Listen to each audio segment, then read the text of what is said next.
But I brought some of that up because, you've been on here so many times and you've always, you're not a Miami fan that's just going to always blow sunshine up everybody's.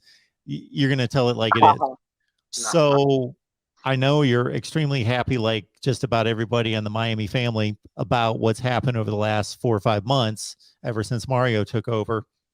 Is there anybody that they've hired on the coaching staff that you don't approve of, that you're maybe not don't approve of, but you're not sold on?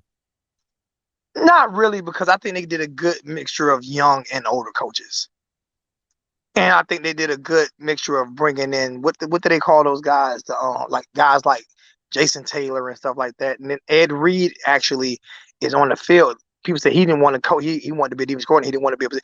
He's actually on the field coaching the defensive backs as well a lot during the spring.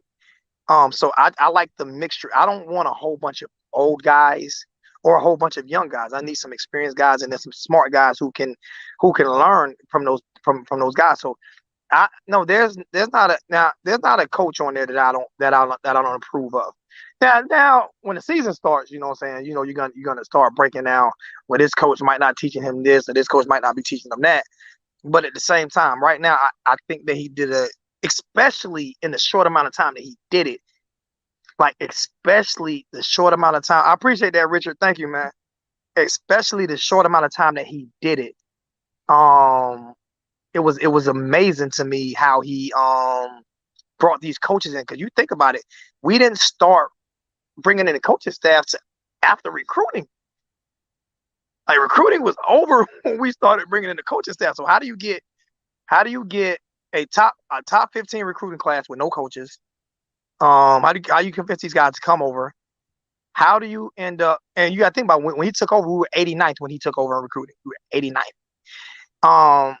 How do you get these coaches to buy in and want to come when you're bringing them in late?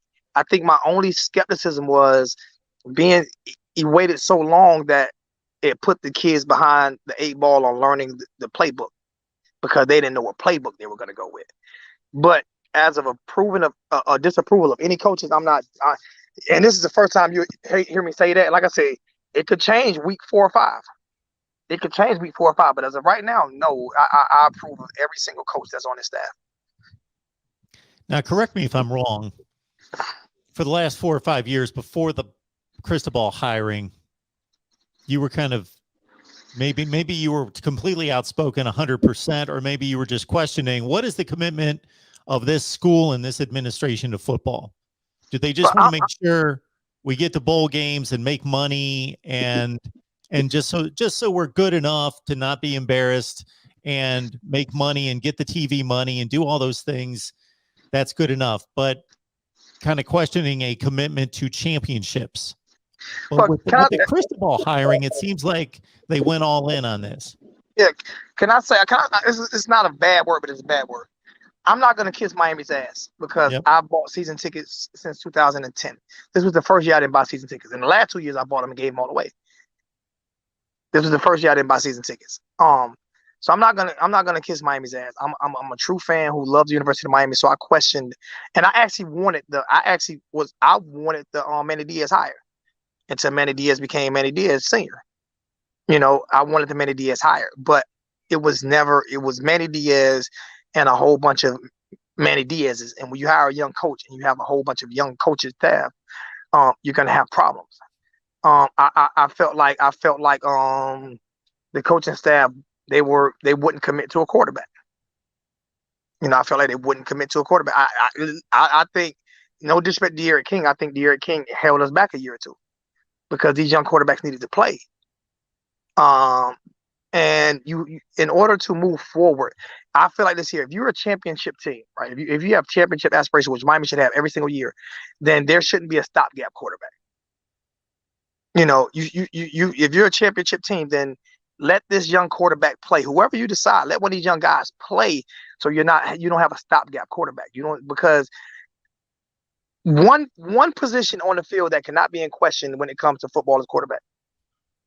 That position cannot be on that. If you're a championship team, that position cannot be a question on the football field.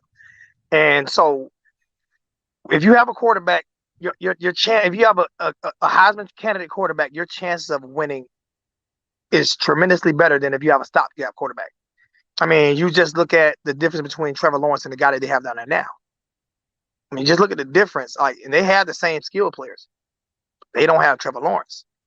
So no matter how good your skill players are, I was telling people were like, well, I run a game sucks. I run a game. That's because we have no disrespect. We have a quarterback who, if you're 5'8", and you can barely see over the offensive line, you have a quarterback that the defense is going to creep up on. So it's going to hurt the running game. If you look at when Tyler Dyke got in the game, when those cornerbacks and when those safeties and linebackers creeped up to the field, when they creeped up towards line of scrimmage, he burned them deep every time. He made them pay for it. So the pass can actually open up the run. If you can't, it's hard to win when you have 8 against 5. It's hard to win. So those are like Tyler Van Dyke. That's where he's so. And even on the run, like, he's not a fast guy, but he's very mobile. You know, I've watched him break 20, 30-yard runs a few times last year.